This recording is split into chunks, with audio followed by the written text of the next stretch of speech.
अब बात कर लेते हैं अमित शाह की। गृह मंत्री अमित शाह मिशन बंगाल पर हैं और कल रात को बंगाल पहुंचे और अगले 2 दिनों तक वहीं पर रहेंगे। बंगाल विधानसभा चुनाव में अब 6 महीने से भी कम वक्त बचा है। ऐसे में अमित शाह का बंगाल दौरा बीजेपी की रणनीतियों के लिए काफी अहम माना जा रहा है।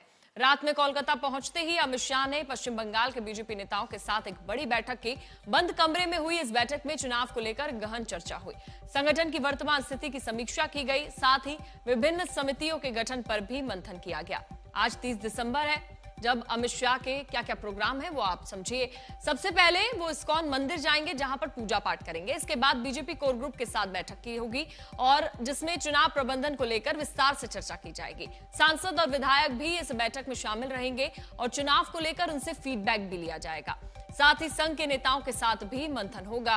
वहीं दोपहर 12 बजे अमित शाह प्रेस कॉन्फ्रेंस को संबोधित भी करेंगे।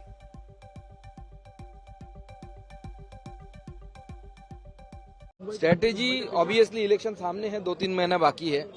शायद मार्च अप्रैल में ही इलेक्शन होगा नियम के अनुसार। तो सारी चीजों को लेकर, इलेक्शन से रिलेटेड सारी चीजों को लेकर डिस्कशन हुआ है। कैसे इलेक्शन लड़ना है, आगे आने वाले समय में कैसे संगठन को और भी मजबूत करना है, यही नियम होता है इलेक्शन का। दूसरा कोई नियम तो नहीं होता। संगठन को आप जोरदार करो और भी शक्तिशाली करो और इलेक्शन जीतो, यही बीजेपी का नीति है। तो ये हमारे सामने का जो इलेक्शन है, ये तो सिर्फ सरकार बनाने का इलेक्शन नहीं है।